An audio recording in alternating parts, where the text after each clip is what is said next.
Hey guys, Matt here. This is my review about My Father. This movie is directed by Laura Taruso, and the movie stars Sebastian Maniscalco, Robert De Niro, Leslie Bibb, and Kim Cattrall. Now, the plot of this movie is Sebastian Maniscalco plays himself in this movie, and he wants to marry his girlfriend Ellie, but he wants to go about it traditionally. So he wants to ask her father for her hand in marriage, but he wants to bring his dad along on their weekend vacation. So now we get the rich white American family against the hardworking Italian American family, and we get a mixing of styles, a clashing of cultures, but also some funny moments along the way. Going into this movie, I was quite excited because Sebastian Maniscalco is quickly becoming one of my favorite newer comedians. He's been around for about 10 years, but I recently discovered him and I really enjoy his stuff. And then Robert De Niro, he's great in everything. And when he decides to commit to a comedy like Dirty Grandpa or Meet the Parents, you know he can knock it out of the park. And so I was excited to see what these two funny guys could do together. And we got a movie that I would say it was enjoyable and it was funny, but it was mostly because of the situations that Sebastian and his dad Salvo were put in. So let's start with Sebastian Maniscalco. I had seen him in bit parts in movies like The Green Book and The Irishman, but he never really got any time to shine. So I was curious how he would handle a leading role. And he struck me very much like Ben Stiller's character in Meet the Fockers and the actor Jay Burchell, where he talks a lot, says a lot of things, but it's the situations that he's put in and how he reacts to things, let alone how he plays off of Robert De Niro, that really makes him stand out in this movie. Because he has to balance playing the fiance, but also the son of this Italian American man who's not really satisfied with a whole lot of things and wants his family and tradition to be a certain way. And so Sebastian was fine in this movie. Half the movie is carried by Robert De Niro, so they play off well with each other. You actually believe that he is De Niro's son, a lot like the way John Berthal played De Niro's son in that movie Grudge Match with Sylvester Stallone. So Sebastian Maniscalco was good in this movie. Now, Robert De Niro, again, he's great in everything he's in, and a lot of times in De Niro movies, you've seen a lot of his films, so you know the tropes. I was expecting something right out of Meet the Fockers. I was expecting something like Dirty Grandpa, where De Niro really wasn't going to take this role very seriously, but he was going to be funny and stereotypical. But I was surprised. I was surprised by the amount of Italian that he spoke. I know that's a shocker, but he doesn't really speak Italian in any of his movies, even though he's Italian American. So I was surprised by that. Also, there is some heartfelt scenes in this movie. De Niro rarely cries in his films.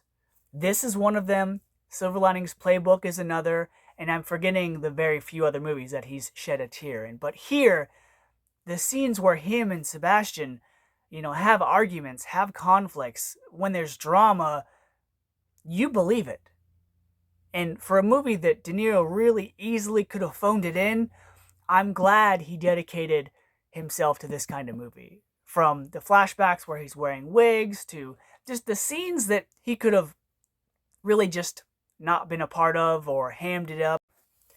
As far as the rest of the cast goes, this movie felt a lot like Meet the Fockers meets Wedding Crashers, where you have a guy who's meeting another type of family with a set of values and has to react to that. But also, it's like Wedding Crashers, where you have these characters being introduced to a family with their set ways, and you have members of the family that I'll just say are individual and amongst themselves, where you have the daughter of the family, you have the wife of the family, you have the weird son of the family, and then you have the jock slash arrogant slash like kind of a jerk son of the family. And those tropes are stuff we've seen before in Wedding Crashers, and they were done a lot better in that movie as well. Anders Holm from Workaholics plays the jerk older son, and he comes off cocky. You don't like his character, but he doesn't play that character as well as Bradley Cooper did in Wedding Crashers. So you have the weird son who's into different lifestyles and habits that the family doesn't quite understand, but it doesn't really stand out here. It's just like, oh, okay, there's That one. Um, the comedic moments are from Sebastian and his dad and how they react to things. And so, because this movie isn't incredibly deep and it's one of those movies where there isn't really an antagonist, so the drama, the issues, the the turning point in the movie comes from some, I'll just say something is revealed and the characters have to deal with that, but there's no ulterior motive here. There's no bad guy. There's no conflict with one person, rather a situation. And this movie is a good family film. I wouldn't say it's for all families and kids should go to it, but I'm saying it's a nice movie between a father and his son dealing with those issues, dealing with, that connection and that issue of family. And there are some funny moments and gags involving De Niro and previous movies he's been in, which I've always liked. If you've seen the movie The Family with him and Michelle Pfeiffer, you'll know what I'm talking about, where the director knows who Robert De Niro is, so they're going to throw in those little nods and inside jokes involving his career, which is nice.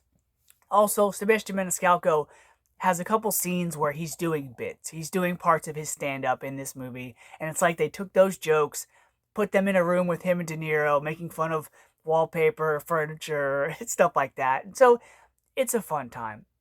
There's no real depth to this movie, but again, it's a good movie involving a father and its son. And with a movie called About My Father, what else can you ask for? So because of that, I'm going to give About My Father a B.